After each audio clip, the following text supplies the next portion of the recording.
It's Saturday morning. The neighborhood park is packed for the annual softball game. Kids are running around. Someone's burning burgers on the grill.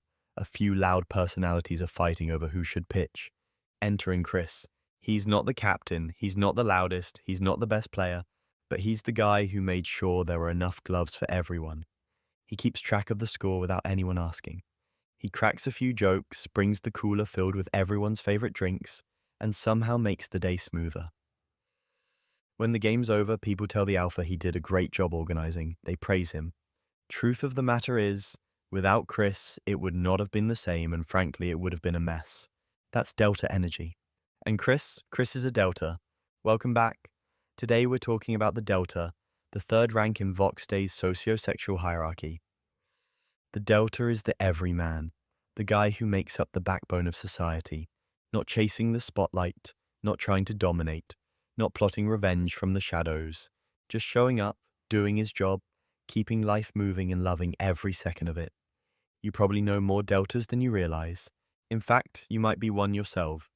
The socio-sexual hierarchy is Vox Day's model for understanding male social roles. It's not a hard science. It's not a belief system. It's just a way to see the patterns you already live in. At the top, you've got the alpha, the leader. Right behind him is the bravo, the loyal right-hand man. And then you've got the delta, the steady, competent, relatable majority.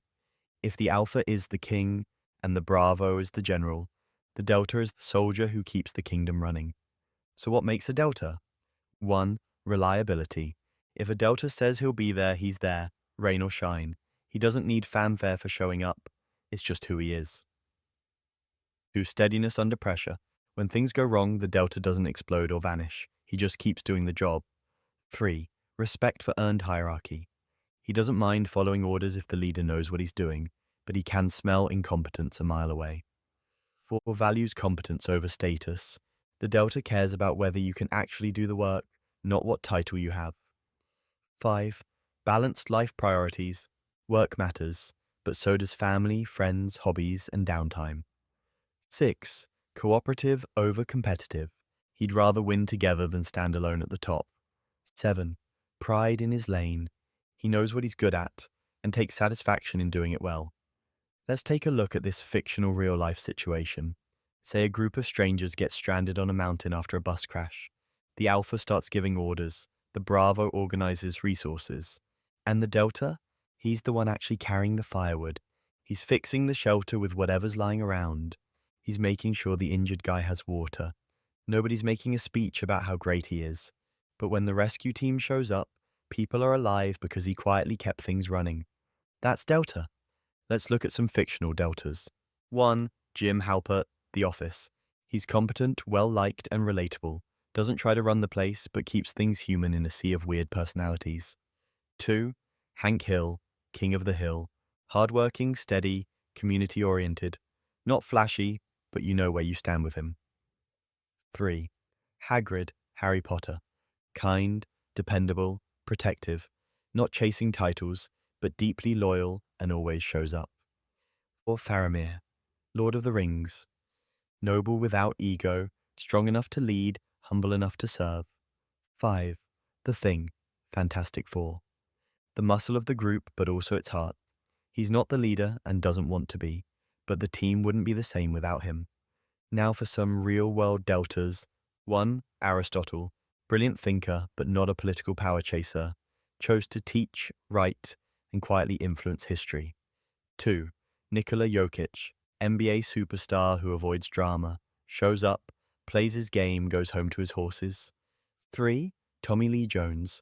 Across his career, he's been the guy who gets things done without chasing the spotlight, which is pure Delta territory. 4. Ringo Starr, the Beatles' steady backbeat, content to be the drummer while history focused on John and Paul. 5. Mr. Rogers, gentle, consistent, and deeply impactful, without ever seeking dominance. Strengths of the Delta. Reliability that makes teams functional. People know they can count on him. Adaptable in many environments, can work with different personalities and structures. Brings social stability. Deltas keep communities and workplaces sane. Trusted by many without commanding them. Respect is earned naturally. Doesn't threaten higher ranks unnecessarily. plays his role without ego. Weaknesses can fade into the background, often underestimated or forgotten, may avoid risk or ambition.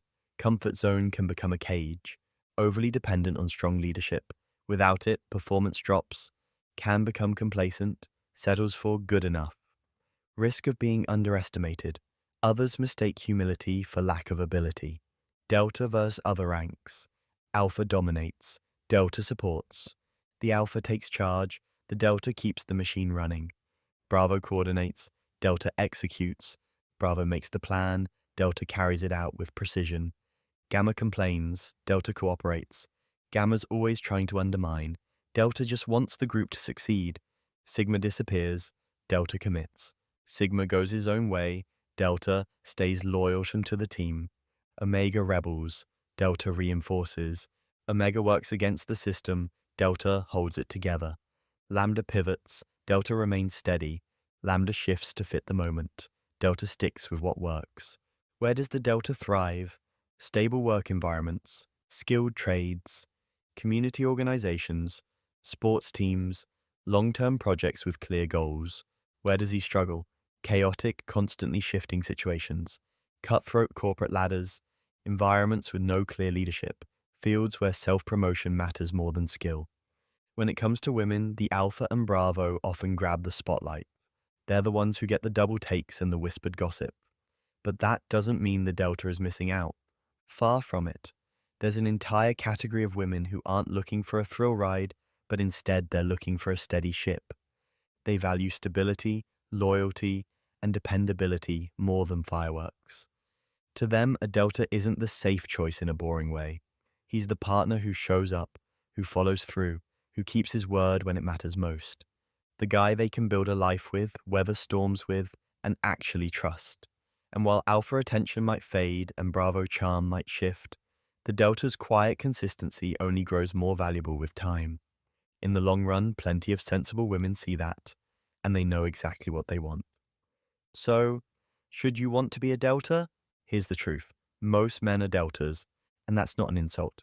Without Deltas, nothing gets built, nothing gets maintained, no community survives. Being a Delta doesn't mean average, it means foundational. You might not get the spotlight, but you get the satisfaction of knowing you keep the world moving. But here's the challenge. Don't let reliability turn into stagnation. Don't let loyalty turn into blind obedience. And don't let comfort keep you from leveling up when opportunity knocks. Because sometimes, when the Alpha stumbles and the Bravo can't hold the line, it's the Delta who quietly steps up and saves the day. If this felt like you, give it a like. If it reminded you of someone you know, send it their way. Next up, Gamma, the secret king who loves to hate and hates to love. See you there.